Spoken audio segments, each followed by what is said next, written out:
Hello दोस्तों। आज हम लोग केमिस्ट्री क्लास 12th का जो एग्ज़ाम होने वाला है बिहार बोर्ड का, उसके इम्पोर्टेंट क्वेश्चंस पृष्ठ रसायन यानी सतह रसायन, इसको हम लोग इंग्लिश में सरफेस केमिस्ट्री चैप्टर भी बोलते हैं, ठीक है। इसके टोटल वीवीआई जो सब्जेक्टिव क्वेश्चंस है 2 मार्क्स का, वो लेकर के आ गए हैं। आप लोग को बता दें कि पिछले लेक्चर्स में हम लोग केमिकल काइनेटिक्स का जितना भी वीवीआई क्वेश्चन 2 मार्क्स का था, वो सारे के सारे क्वेश्चन किए थे, जो कि काफ़ी इम्पोर्टेंट था। और ये बिहार बोर्ड क्लास 12 के लिए ना बहुत ही इम्पोर्टेंट क्वेश्चन है। इसमें सारे के सारे इम्पोर्टेंट क्वेश्चंस को इसमें इंक्लूड किए हैं। तो चलिए आइए हम लोग ना बारी बारी से इसको देखते हैं। इस चैप्टर का नाम है पृष्ठ रसायन। ये भौतिक रसायन का चैप्टर्स है। और इससे पहले हम लोग 4 चैप्टर का जो सब्जेक्टिव क्वेश्चन था वो सब कर चुके हैं। अगर आप लोग को उसका वीडियो देखना है तो इसी चैनल के वीडियो में चले जाइएगा, उसमें आप लोग को उसका सारा का सारा चीज़ें मिल जाएगा ना। चैप्टर 1 ठोस अवस्था का था, चैप्टर 2 विलयन का भी है, चैप्टर 3 वैद्युत रसायन का भी है, चैप्टर 4 रासायनिक बलगतिकी का है, और 5वां चैप्टर पृष्ठ रसायन का, जो कि अभी आप लोग को हम बता रहे हैं, ठीक है। ये सब्जेक्टिव टाइप क्वेश्चन है 2 मार्क्स का, और ये बहुत ही इंपॉर्टेंट क्वेश्चन इसमें इंक्लूड किया गया है, जो कि इस बार 2026 में एग्जाम देने वाले सारे स्टूडेंट्स जो बिहार बोर्ड के हैं उनके लिए इम्पोर्टेंट है। तो चलिए देर न करते हुए क्वेश्चन नंबर 1 पे आते हैं हम लोग। तो देखिए क्वेश्चन नंबर 1 क्या कर रहे हैं। भौतिक अधिशोषण, ठीक है। भौतिक अधिशोषण और रासायनिक अधिशोषण में क्या अंतर है। तो देखिए हम लोग सबसे पहले अंतर को इस प्रकार से लिखते हैं, जो कहता है भौतिक अधिशोषण और रासायनिक अधिशोषण में क्या लिख देंगे, निम्नलिखित अंतर है। दो और इसको बना देंगे, एक साइड भौतिक अधिशोषण करेंगे और दूसरे साइड रासायनिक अधिशोषण। तो चलिए इसको हम लोग देख लेते हैं अच्छे से। देखिए पहला कह रहा है कि यह कम ताप पर होता है, ठीक है। भौतिक अधिशोषण जो होता है ये कम ताप पर होता है ना, यानी निम्न ताप पर होता है। जबकि रासायनिक अधिशोषण क्या होता है, अधिक ताप पर होता है, यानी उच्च ताप पर होता है, ठीक है। यह कह रहा है कि यह दुर्बल वांडर बल के कारण होता है, ठीक है। यानी इनके जो अणु होते हैं, ठीक है ना, उनके साथ ये दुर्बल वांडर बल होता है, जिससे ये अधिशोषण होता है। अधिशोषण करने का मतलब ये होता है कि अगर कोई ये सरफेस है और इस पर किसी पदार्थ के अगर कोई कण इस पर चिपक जाता है, तो इस घटना को हम लोग अधिशोषण कहते हैं, ठीक है। और ये अधिशोषण 2 तरह का होता है, एक भौतिक है, एक रासायनिक, ठीक है। तो चलिए यहाँ पर लिखते हैं कि इसमें दुर्बल वांडर बल के कारण होता है। इसमें यानी जो चिपकने वाला पदार्थ होता है वो काफ़ी कमज़ोर होता है, ठीक है, जिसमें वांडर बल होता है। और ये रासायनिक बंधन का निर्माण करता है ना, जो कि काफ़ी मजबूती से क्या होता है, चिपका होता है। जैसे आप लोग को बताते हैं कि जैसे मान के चलिए हम लोग का कोई टी शर्ट होता है, जो टी शर्ट पर स्टिकर अगर नॉर्मल तरीके से चिपका हुआ है, तो इसमें वांडर बल काम करता है और उसको हम लोग भौतिक अधिशोषण बोलते हैं, ठीक है। और यहीं अगर टी शर्ट पर काफ़ी मजबूती से अगर वो चिपका हुआ स्टिकर है, तो वो क्या हो जाएगा, रासायनिक अधिशोषण हो जाएगा, ठीक है। तो ये ध्यान रखिएगा। आगे है इसका यह उत्क्रमणीय होता है, ठीक है। और ये क्या होता है, अनुत्क्रमणीय होता है ना। ऐसे हम लोग अभिक्रियाओं में जानते हैं कि उत्क्रमणीय का मतलब दोनों दिशा होता है और अनुत्क्रमणीय का मतलब क्या होता है, एक दिशा होता है, जबकि इसमें ऐसा नहीं होता है, ठीक है। देखिए जब ये ऊपर और नीचे के लेयरों पर ये संकेंद्रित होता है, ठीक है, तो वो होता है क्या, भौतिक अधिशोषण। और सिर्फ एक ही लेयर में होता है तो इसको हम लोग क्या कहते हैं, रासायनिक अधिशोषण कहते हैं, ठीक है, जो कि काफ़ी डीपली तरह से होता है। अगला इसका है कि देखिए इस अधिशोषण में ऊष्मा का जो मान होता है वो 20 से कितना होता है, 40 किलो जूल पर मोल होता है, ठीक है। इतना पर यह अधिशोषण शुरू हो जाता है, ठीक है।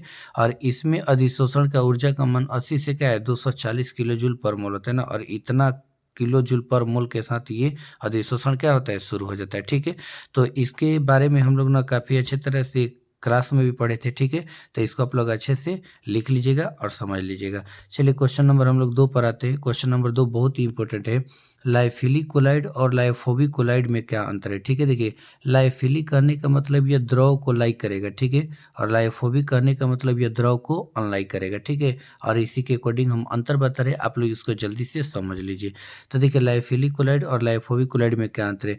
यह टिंडल प्रभाव को प्रदर्शित नहीं करता है, ठीक है। जैसा कि आप लोग टिंडल प्रभाव जानते हैं कि अगर कोई विलयन है, ठीक है, ये बिलियन मान के चलिए हो गया, कोई सा भी कोलाइडी बिलियन हो गया। और इस कोलाइडी बिलियन में अगर सूर्य का प्रकाश जाता है तो प्रकाश क्या होता है, इसमें टूट जाता है और ये जो कण होते हैं ये रंगीन दिखाई देते हैं। इसी घटना को टिंडल प्रभाव कहते हैं। ठीक है, तो चलिए इसमें हम देख लेते हैं कि लायोफिलिक कोलाइड क्या करता है ना, यह टिंडल प्रभाव को प्रदर्शित नहीं करता है। ठीक है, लाइफोबिक में जबकि क्या होता है, ये टिंडल प्रभाव को प्रदर्शित करता है, क्योंकि इसमें कण बड़े बड़े होते हैं जो कि कोलाइडी पार्टिकल को क्या करते हैं, तोड़ देते हैं, जिससे ये टिंडल प्रभाव देखने को मिलते हैं। ठीक है, दूसरा है कि यह रंगहीन होते हैं ना, इसका कोई रंग नहीं होता है, और ये रंगीन होता है जिसके कोई क्या होते हैं, रंग होते हैं। ठीक है, ये उत्क्रमणीय होता है। ठीक है, जैसा कि आप लोग को पिछले लेक्चर में बताए थे। और ये क्या होता है, अनुत्क्रमणीय होता है। ठीक है, तो इसको और भी आप लोग लिख सकते हैं, जैसे देखिए लायोफिलिक कोलाइड को हम लोग क्या कहते हैं, द्रव स्नेही कोलाइड भी कहते हैं। आप लोग चौथा में ऐड कर लीजिएगा। ठीक है, और इसमें भी चौथा में ऐड कर लीजिएगा आप लोग ना। देखिए इसे द्रव स्नेही कोलाइड कहते हैं। ठीक है, और इसे क्या कहते हैं, द्रव विरोधी कोलाइड कहते हैं। तो ये चारों अंतर आप लोग ना लिख लीजिएगा, और ये जो अंतर अभी बताएं इसमें आप लोग ऐड कर लीजिएगा ना, जो कि काफ़ी इंपॉर्टेंट है। तो एक ये लिख दीजिएगा, एक ये लिख दीजिएगा, और एक ये लिख दीजिएगा। ठीक है, तीन तीन अंतर लिखना होता है 2 नंबर के क्वेश्चंस में, तो इसको लिख लीजिएगा। चलिए अगला क्वेश्चन पर हम लोग आते हैं। अगला क्वेश्चन कह रहे हैं कि अवशोषण तथा अधिशोषण में क्या अंतर है। ठीक है, तो अवशोषण आप लोग समझते हैं और अधिशोषण भी आप लोग समझते हैं। तो अवशोषण अधिशोषण बता देते हैं आप लोग। देखिए अगर कोई ये पृष्ठ है, ठीक है, और किसी उष्मा या गैस को अपनी अंदर ला देता है, अपनी अंदर कर लेता है, ठीक है, तो इसको हम लोग बोलते हैं अवशोषण। ठीक है, और सिर्फ इसके सरफेस पर ही चिपक जाते हैं और अंदर नहीं जाते हैं, इसको हम लोग बोलते हैं अधिशोषण। तो इन दोनों में क्या अंतर है, इसको चलिए हम लोग देख लेते हैं। तो देखिए अवशोषण तथा अधिशोषण में निम्नलिखित अंतर है। एक ओर करेंगे हम लोग अवशोषण और एक ओर करेंगे अधिशोषण। जैसे देखिए यह पदार्थ के पृष्ठों के अंदर होता है, अवशोषण जो होता है ये क्या होता है, अंदर होता है। जैसे मान लीजिए आलू है, आलू को बॉयल करते हैं तो उसका भाप कहाँ होता है, पूरा का पूरा अंदर होता है, बाहर नहीं होता है। ठीक है, तो ये क्या कर रहा है कि यह पदार्थ के पृष्ठों के क्या होता है, अंदर होता है, और यह पदार्थ के पृष्ठ पर ही होता है। ठीक है, जो अधिशोषण होता है पदार्थ के क्या होता है, पृष्ठ पर होता है, और जबकि अवशोषण क्या होता है, पदार्थ के पृष्ठ के अंदर होता है। ठीक है, जैसे आलू वाला एग्जाम्पल दिए। दूसरा कह रहे हैं कि अवशोषण समान गति से होता है। ठीक है, इसमें कम या ज़्यादा जो होता है ना, नहीं होता है। ठीक है, ये आराम से कोई चीज़ आता है और अंदर इसके सांद्रण को क्या करता है, बढ़ाने लगता है। ठीक है, तो ये एक समान गति से होता है। ठीक है, जैसे मान के चलिए हम लोग जब बीमार पड़ते हैं तो पानी चढ़ता है, तो पानी का जो लेवल होता है वो क्या होता है, एक समान होता है, यूनिफॉर्म होता है। उसी तरह से अवशोषण भी क्या होता है, समान गति से होता है। जबकि अधिशोषण का देख लिया, अधिशोषण शुरू में तीव्र होता है, तीव्र गति से होता है, और जब रिक्त सतह नहीं होता है तो वह धीमी गति से हो जाता है। जैसे में देखिए मान लीजिए कि अगर ये कोई क्या है, पदार्थ है, ठोस पदार्थ है, इस पर क्या है, कोई कण चिपक रहा है। ठीक है, तो दूसरा कण भी इसके ऊपर चिपकेगा, तो देखिए जितना ये पहला वाला लेयर बढ़िया से चिपकेगा उतना दूसरे वाला नहीं चिपकेगा, क्योंकि रिक्त स्थान नहीं बचा है। इसीलिए कहते हैं, इसलिए ये कह रहा है कि अधिशोषण शुरू में तीव्र होता है, पर जब रिक्त सतह नहीं होता है तो वो क्या हो जाता है, धीमा हो जाता है। ठीक है, तो ये याद रख लीजिएगा। तीसरा इसका अंतर कह रहा है कि इसमें संपूर्ण पदार्थ में सांद्रण समान होता है। ठीक है, यानी इसकी सांद्रता घटता और बढ़ता नहीं है, जबकि इसमें देखिए इसमें सतह पर अंदर की अपेक्षा सांद्रण क्या होता है, अधिक होता है। देखिए अधिशोषण होता है तो अधिशोषण सिर्फ बाहर होता है, तो बाहर का सांद्रण क्या होता है, ज़्यादा होता है। ठीक है, जबकि अंदर होता ही नहीं, तो अंदर क्या होता है, कम होता है। ठीक है, तो इसको याद रखिएगा। तो इस प्रकार से ये 3 क्वेश्चन हम लोग कर लिए, जो कि तीनों के तीनों क्या है, अंतर पर है। चलिए चौथा भी अंतर हम लोग इसका देख लेते हैं। चौथा करें कि वास्तविक विलयन और कोलाइडी विलयन में क्या अंतर है। ये क्वेश्चन काफ़ी इंपॉर्टेंट भी है, इसको चलिए हम लोग समझ लेते हैं। वास्तविक विलयन और कोलाइडी विलयन में क्या अंतर है। तो देखिए इस विलयन में कणों का आकार 10⁻⁷ सेंटीमीटर से 10 के पावर, अच्छा इसको 10 के पावर -7 सेंटीमीटर भी कर सकते हैं। ठीक है ना, ये थोड़ा सा इसका यूनिट गलती दे दिया है ना, 10 के पावर -7 सेंटीमीटर से लेकर के ये दिया है, यूनिट गलती दिया है। ठीक है, और इसमें कणों का आकार 10 के पावर -7 सेंटीमीटर से 10 के पावर -5 सेंटीमीटर तक होता है। ठीक है, तो इसमें बढ़ा भी सकते हैं ना, ये जो हम लोग का सेंटीमीटर है इसको सेंटीमीटर कर सकते हैं, और ये पावर माइनस में लगा देंगे ना, छूट गया है। दूसरा है इसका, यह एक समांगी विलयन होता है। ठीक है, वास्तविक विलयन जो होता है ये क्या होता है, समांगी होता है, इसके सारे कण एक समान होते हैं, यूनिफॉर्म होते हैं। ठीक है, और यह एक विषमांगी विलयन होता है ना, इसके सारे कण और संघटक क्या होते हैं, अलग अलग होते हैं, इसलिए विषमांगी होता है कोलाइडी में। ठीक है, इसमें टिंडल प्रभाव नहीं होता है। जो वास्तविक विलयन होता है उसमें टिंडल प्रभाव नहीं होता है, यानी सूर्य का प्रकाश जो होते हैं अगर उसमें इंटर किया जाता है तो वह इसके कण तोड़ नहीं पाते हैं, ठीक है। इसलिए टिंडल प्रभाव देखने को नहीं मिलता है। जबकि इसमें देखिए टिंडल प्रभाव होता है ना, कोलाइडी कण के जो आकार है ये कण उसको क्या करते हैं, तोड़ देते हैं सूर्य के प्रकाश को, जिससे टिंडल प्रभाव देखने को मिलता है। टिंडल प्रभाव देखने का मतलब यह है कि उसके जो कण होंगे वो काफ़ी क्या हो जाएंगे, कलरफुल हो जाएंगे, दिखाई देंगे, ठीक है। तो इस प्रकार से इसके तीनों अंतर को भी हम लोग क्या करेंगे, लिख लेंगे, ठीक है। तो चलिए क्वेश्चन नंबर हम लोग आते हैं 5 पर। क्वेश्चन नंबर 5 कह रहा है कि निम्नलिखित में प्रत्येक का एक एक उदाहरण दीजिए, ठीक है। जैसे में देखिए जेल हो गया, एरोसोल हो गया। तो देखिए जेल और एरोसोल का एक एक उदाहरण निम्न है। जेल का जैसे में मान के चलिए जेली हो जाएगा, या फिर मक्खन हो जाएगा, या फिर पनीर हो जाएगा, ठीक है। एरोसोल का हो जाएगा बादल, कुहासा और क्या, धुआं। ये सब कोलाइड के क्या है, प्रकार है, ठीक है। ये जो जेल और एरोसोल है ये कोलाइड का प्रकार है, और कोलाइड के प्रकार में मक्खन, पनीर, जेली और ये बादल, कुहासा और क्या हो जाएगा, धुआं हो जाएगा, ठीक है। तो इस प्रकार से ये क्वेश्चंस भी हम लोग क्या किए, कंप्लीट किए।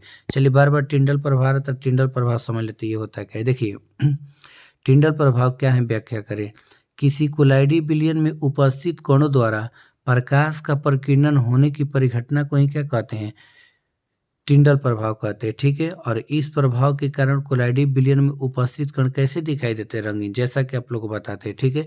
तो देखिए यही बताए थे कि किसी कोलाइडी विलयन में जो उपस्थित कण होता है वो प्रकाश का प्रकीर्णन करते हैं, ठीक है। प्रकीर्णन का मतलब उसको तोड़ देते हैं, छितरा देते हैं, जिससे कोलाइडी विलयन कैसा दिखाई देता है, रंगीन। कैसा दिखाई देता है, रंगीन दिखाई देता है, ठीक है।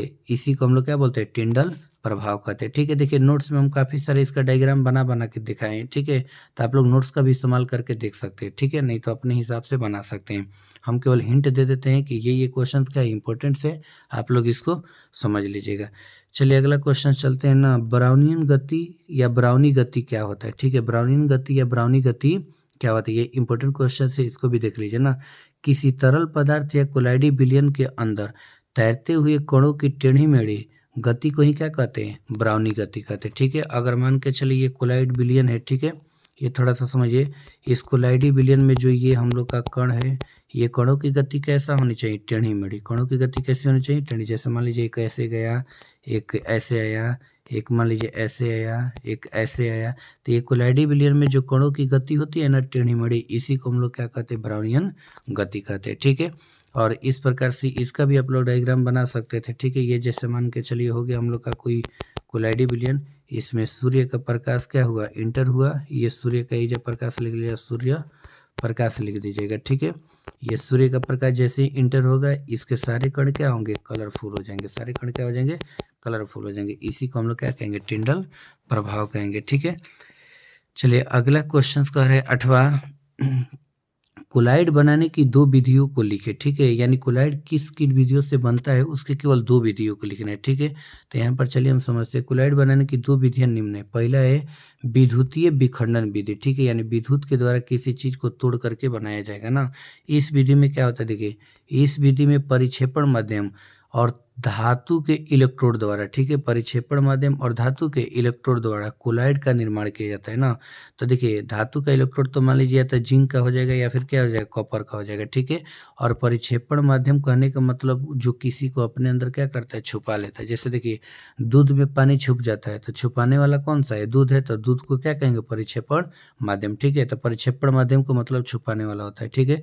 तो देखिए परिक्षेपण माध्यम और इलेक्ट्रोड के द्वारा जो कोलाइड का निर्माण होगा उसी को हम लोग कहेंगे विद्युतीय विखंडन विधि, और ये कोलाइड बनाने की पहली विधि है, ठीक है।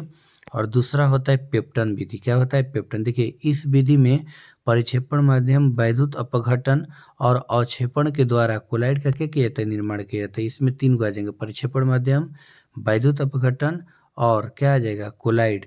ये 3 सॉरी अवक्षेपण, ये तीनों के द्वारा इसका क्या किया जाता है, निर्माण किया जाता है, ठीक है। तो इस प्रकार से ये भी क्वेश्चन हम लोग का क्या हुआ, कंप्लीट हुआ ना, कोलाइड बनाने की 2 विधियां। अगला क्वेश्चन है 9।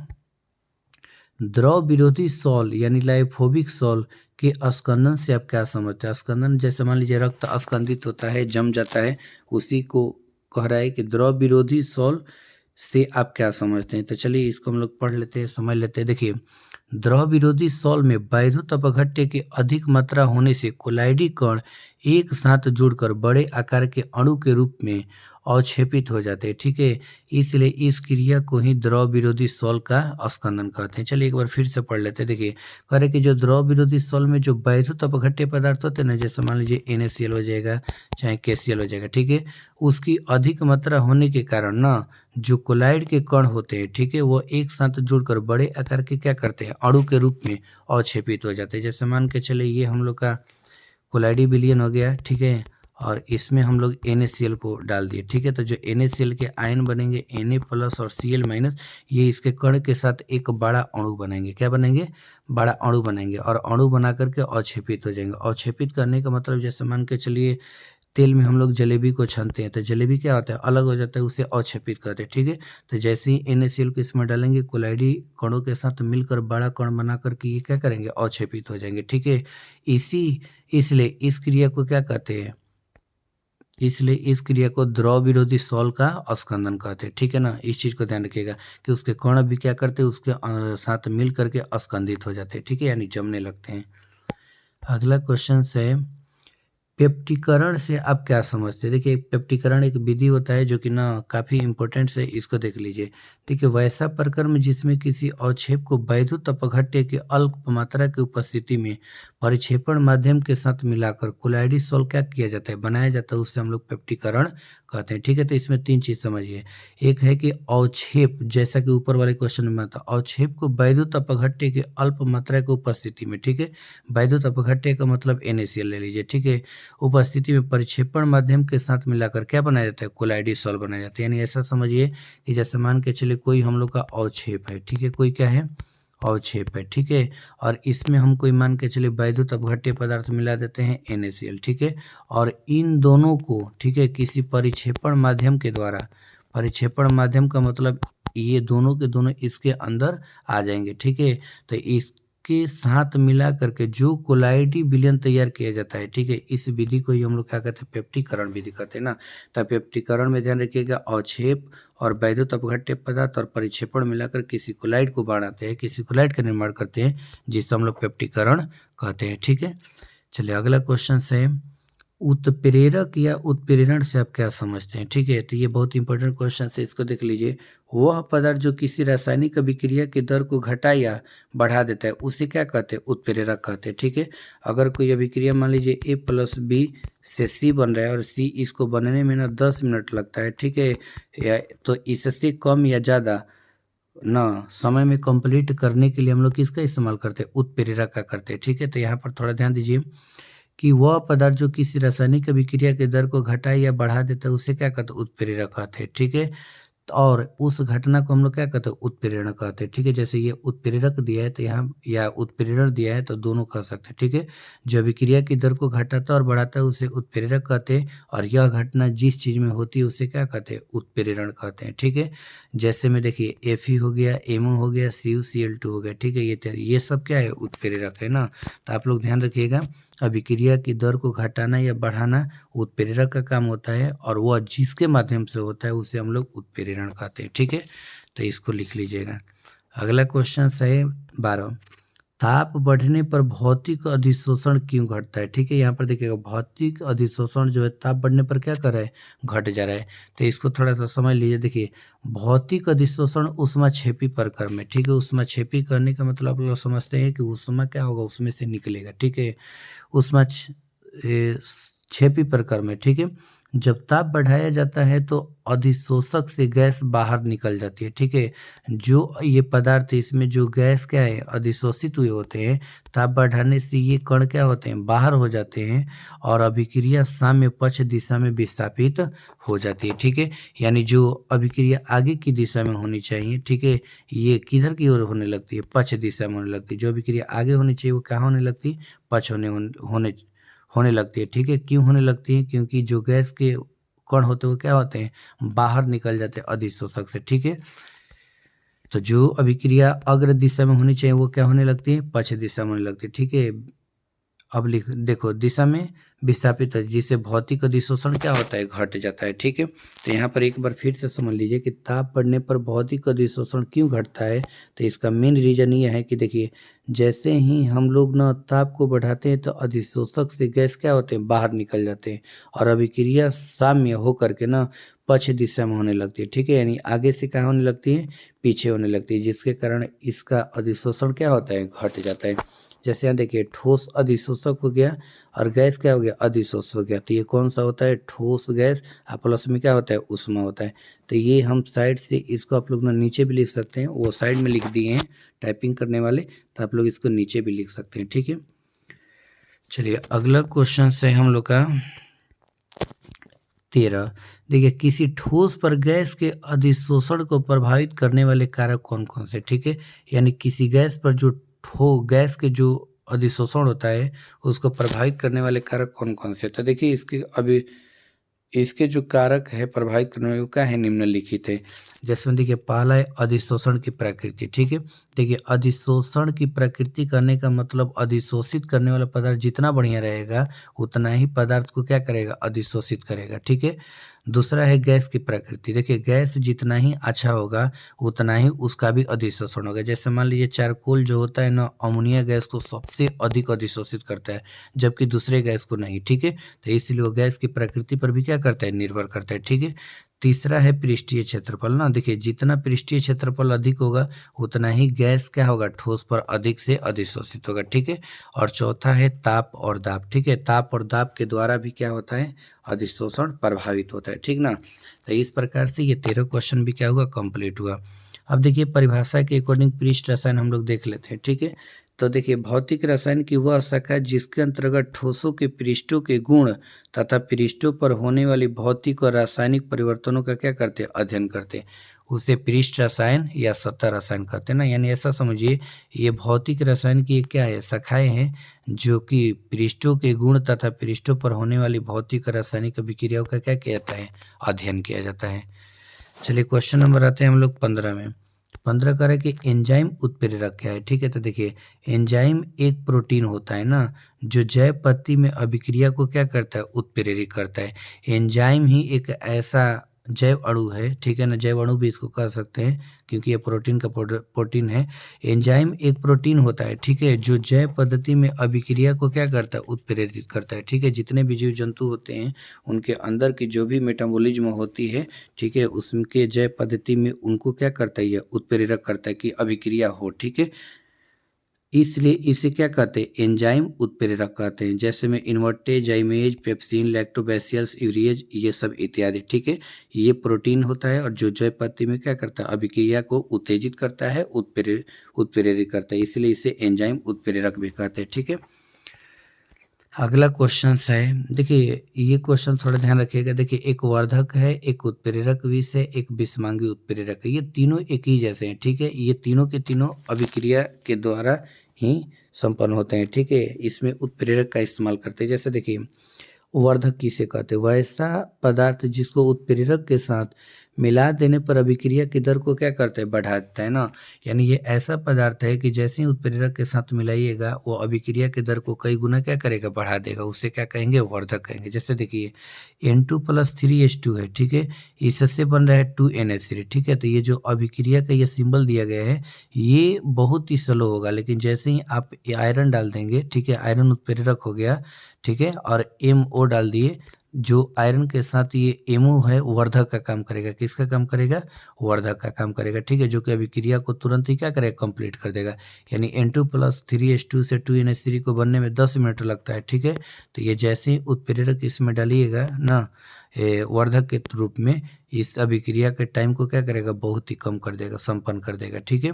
तो ध्यान रखिएगा। दूसरा होता है उत्प्रेरक विष, जो उत्प्रेरक की क्षमता को क्या करता है, नष्ट कर देता है। जैसे देखिए वैसा पदार्थ जो उत्प्रेरक की क्षमता को क्या कर देता है, नष्ट कर देता है, उसे उत्प्रेरक विष कहते हैं ना।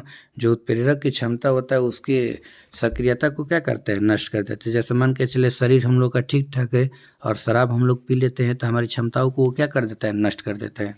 तो जैसे में देखिए 2SO2+O2 से क्या है, 2SO3 है। तो यहाँ पर जो हम लोग उत्प्रेरक विष डालेंगे, ठीक है, ये प्लेटिनम हो गया और उत्प्रेरक विष हो जाएगा AH2O3, ठीक है ना। ये उत्प्रेरक विष होता है ना, उत्प्रेरक की सारी शक्ति को नष्ट कर देता है। अगला है विषमांगी उत्प्रेरक। देखिए जब अभिकारक और उत्प्रेरक भिन्न भिन्न प्रवास्था में, ध्यान दीजिएगा ना, रहते हैं तो उसी प्रक्रम को क्या कहते हैं, विषमांगी उत्प्रेरक कहते हैं। ठीक है, जैसे अभिक्रिया में दो चीज होता है, एक अभिकारक होता है, ठीक है, एक प्रतिफल होता है। ठीक है, लेकिन दोनों को संपन्न करने के लिए हम लोग उत्प्रेरक की आवश्यकता करते हैं। तो यहाँ पर थोड़ा ध्यान दीजिएगा ना। देखिए N2 मान के चलिए हो गया, ये क्या है, गैस है। प्लस 3H2 ये भी क्या है, गैस है। ठीक है, और इससे बनेगा 2NH3 ये भी क्या है, गैस है। ठीक है, तो ध्यान दीजिए, ये प्रतिफल ये अभिकारक ये सब क्या है, दोनों गैस है। ठीक है, लेकिन यहाँ पर जो अलग आ जाएगा, जैसे Fe आ गया तो Fe क्या हो गया, सॉलिड हो गया। ठीक है, तो ये गैस है यानी अभिकारक गैस है, प्रतिपल गैस है, लेकिन उत्प्रेरक क्या है, ठोस है। ठीक है, इसलिए इसे हम लोग क्या कहते हैं, विषमांगी उत्प्रेरण कहते हैं। अगर यहाँ पर भी अगर गैस होता, ठीक है, तो इसको हम लोग क्या बोलते हैं, समांगी उत्प्रेरक कहते हैं। ठीक है, तो चलिए ये भी क्वेश्चन आप लोग समझ गए। अब चलिए हम लोग क्वेश्चन नंबर आते हैं 17 पर। देखिए 17 क्वेश्चन करें कि स्कंदन या उन्नन क्या होता है। ठीक है, स्कंदन या उन्नन क्या होता है। स्कंदन का मतलब ना, जो कोलाइड के कण होते हैं वो क्या होते हैं, एक जगह इकट्ठा हो जाते हैं, इसी को स्कंदन कहते हैं। देखिए कोलाइडी विलयन का बड़े आकार वाले कणों की समुचित द्रव्यमान में परिवर्तन स्कंदन या क्या कहलाता है, उन्नन कहलाता है। देखिए जो कोलाइडी कण के जो बड़े बड़े कण होते हैं ना, ध्यान दीजिएगा, जो कोलाइडी विलयन के बड़े बड़े जो कण होते हैं वो क्या होते हैं, एक जगह संकेंद्रित होते हैं। संकेंद्रित होकर बड़ा बड़ा क्या बनाते हैं, अणु या परमाणु बनाते हैं। ठीक है, इसी को हम लोग स्कंदन बोलते हैं। क्या बोलते हैं, स्कंदन बोलते हैं।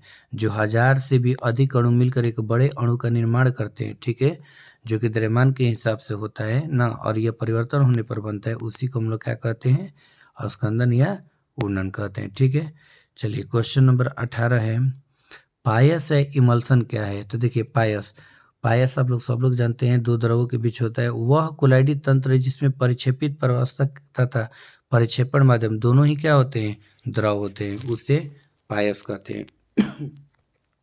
ठीक है, देखिए परिक्षेपित का मतलब छुपने वाला और परिक्षेपण का मतलब छुपाने वाला। ठीक है, जैसे मान लीजिए पानी और दूध, एक छुपने वाला है तो दूसरा क्या है, छुपाने वाला है। ठीक है, इन दोनों के द्वारा जो मान लीजिए बनता है उसे हम लोग क्या कहते हैं, पायस कहते हैं। हालांकि पायस के ना अलग अलग एग्जाम्पल्स होते हैं, एक एग्जाम्पल के तौर पर हम बताएं। ठीक है, जैसे में देखिए दूध है, ठीक है ना, दूध पूरी की तरह से क्या होता है, वासा होता है, और वासा में कई सारी चीज़ क्या होते हैं, मिले हुए होता है। ठीक है, या फिर लिक्विड में ही मान के चलिए वासा क्या होता है, मिला हुआ होता है, तो इसे हम लोग पायस कहते हैं। ठीक है, तो इस चीज़ को ना आप लोग समझ लीजिएगा। देखिए इसके बाद ना नीचे और भी क्वेश्चन है, जैसे अधिशोषण समतापी है, फिर यहाँ पर अधिशोषण समदाबी है, फिर मिसेल्स है।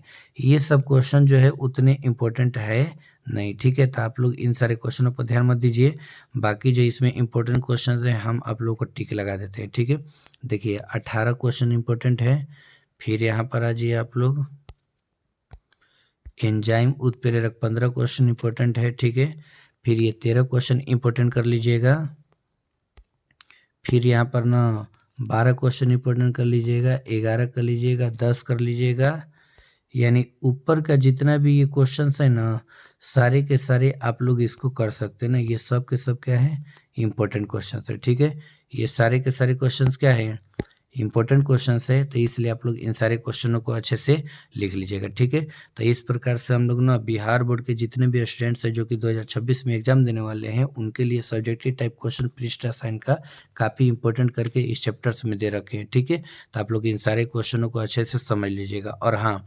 जो स्टूडेंट्स चैप्टर 1 का, 2 का, 3 का और 4 का वीडियो नहीं देखे हैं, ठीक है, इसी यूट्यूब चैनल के लिंक में चले जाइएगा, ठीक ना, वीडियो वाले, उसमें सारे के सारे मिल जाएंगे सब्जेक्टिव क्वेश्चंस, आप लोग उसको अच्छे से देख लीजिएगा। ठीक है, तो चलिए आई होप कि आज के लिए आप लोग को ये वीडियो बहुत ही अच्छा लगा होगा। यदि अच्छा लगा होगा तो इसको लाइक कर दीजिएगा, सब्सक्राइब कर दीजिएगा और कमेंट भी कर दीजिएगा। ठीक है, तो चलिए आज के लिए इतना ही, थैंक्स।